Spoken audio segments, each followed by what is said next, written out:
and just at ease with the unfolding fabric of experience.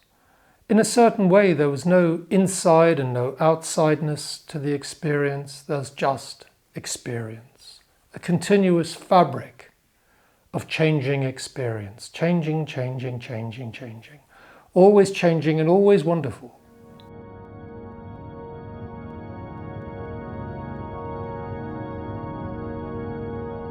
So I've been talking about awakening, and I thought it would be useful to illustrate what I mean by that by discussing an experience of awakening that I had myself. So over the course of the years, since the mid-late 1970s, at different times I've had a variety of awakening experiences.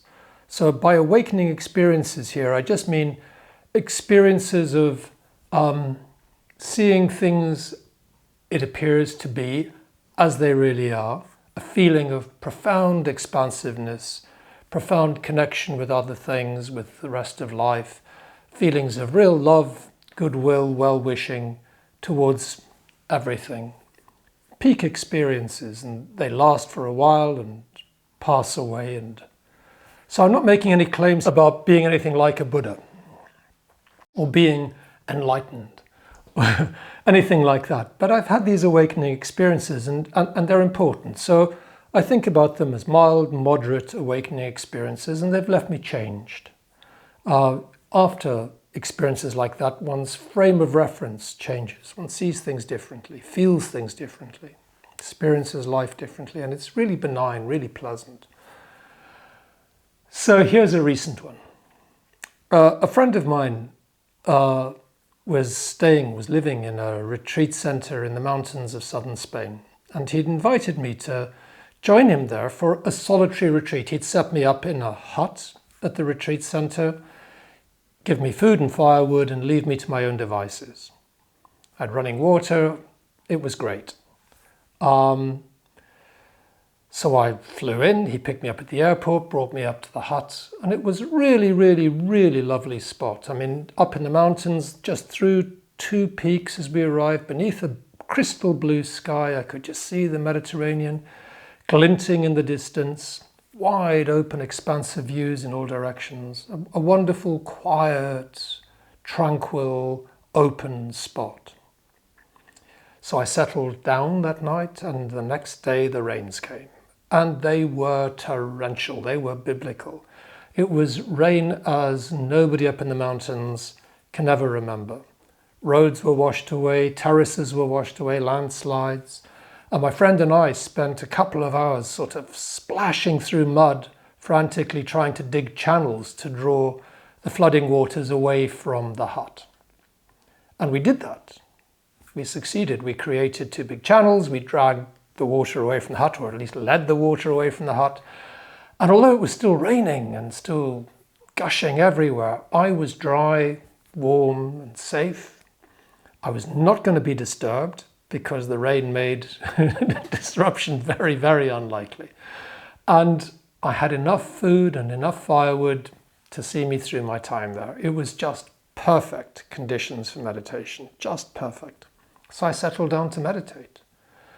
And I found myself in a rhythm of, over time, just spending, maybe an hour or so seated in my meditation bench, meditating, and then getting up and sitting in an armchair, staring into the log-burning fire. And I just alternated that, occasionally having meals, going for very, very short walks with rain gear. And it was very peaceful, wonderful. And my mind began to settle. I settled into this lovely routine of being up in the mountains meditating. And then one day, just before a fire goes out, you sometimes see this last flicker of flame. I had this last flicker of thought, and it went, no more thoughts. And that was it. No more thoughts. My thoughts just died down, died away. And I was left in this wonderful, very peaceful, very calm, but very profound state of mind. Experience without an experiencer, and simply aware of everything that was going on around me. Not, I don't mean that I was aware of everything, but my awareness was just, what was happening in the moment. And what was happening in the moment: rain, mountains, forest trees, the geckos behind the log burner chirping away, the occasional insect crawling across the floor, some flowers that I'd picked and put inside where I was meditating, just noticing their sparkling beauty, just noticing what was going on, just sitting with whatever was unfolding, what was unfolding within me, feelings, appetites, changes in my body sensations, noticing what was going outside me, and just at ease with the unfolding fabric of experience.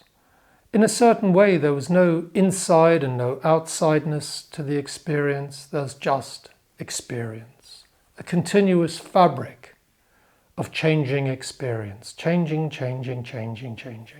always changing and always wonderful, always magnificent. Wherever you looked, everything was just as it should be. Everything was just the unfolding of conditions unfolding in the moment. Trees growing, leaves falling, soil being made, sun occasionally flickering through, rain falling, plants growing, water gushing, just stuff going on, endlessly, wherever you looked, stuff going on. So a wonderful, wonderful experience, profoundly content, profoundly calm, very, very happy.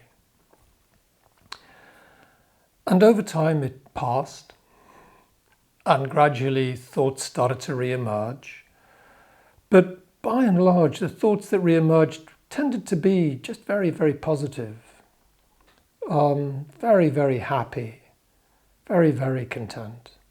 And this state of mind gradually tailed away into something more resembling the kind of mode of consciousness that I'm more familiar with, but also very much more positive than the mode of consciousness with which I'd arrived up the mountain.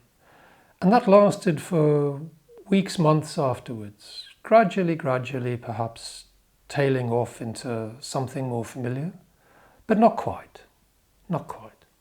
Experiences like that leave one changed. They increase one's sense of empathy, one's sense of love, one's feelings of acceptance, of allowing. They leave one more connected with the flow of life all around. They're really, really desirable.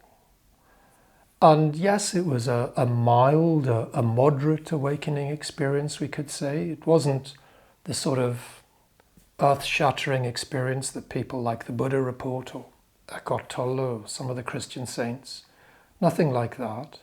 And certainly, I'm not saying I'm enlightened or awakened. But I would say that my belief in a self, I don't really have one. And even in a certain way, the idea that I have a self, that there is something akin to a self within my experience, I don't quite get it. I don't think like that. I don't see it. So I'm just getting on with stuff, of course, and continuing to do my best for my clients, my best for my family, best for the circumstances in which I find myself. But experiences like that leave one changed. And leave one changed in really desirable ways. You find yourself quite naturally wanting to act in ways which are more beneficent.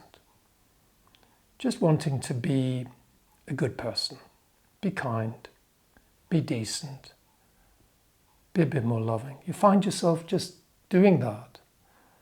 And it's a good thing. So what I'm talking about in these videos is a journey towards that kind of state, a journey towards awakening, a journey towards awakening experiences. And it's not something that you can grasp for. It's not something that you can strive to do, to achieve. It doesn't work like that. But you can set out on a journey, start doing some of the meditation practices, start engaging with the world around you in certain ways, start cultivating certain values and ideas. And gradually, things deepen, things settle, things open, things broaden, and maybe, awakening experiences will show up. And if they do, that's just wonderful. So although awakening experiences are available, and in a certain way, they're no big deal. They're not the preserve of saints. They're just available to ordinary human beings who engage in a path, in a journey towards awakening. The thing is that it's the journey itself that is the real value. The journey itself. And although you can use the idea of an awakening experience to orient you in a certain direction, to grasp for, to strive towards awakening experiences is self-defeating. In the end, it's a self that wants to be awakened. It's not going to happen. It doesn't happen like that. And one way you can come away from that kind of self-defeating, grasping thinking is simply to enjoy the journey itself, to meditate for the sake of meditating, to engage with the natural world for the sake of engaging with the natural world, to cultivate positive emotions and positive feelings because they are good in themselves, to behave ethically because it's just good in itself. And you do that and things will unfold as they do. Things will unfold as they do.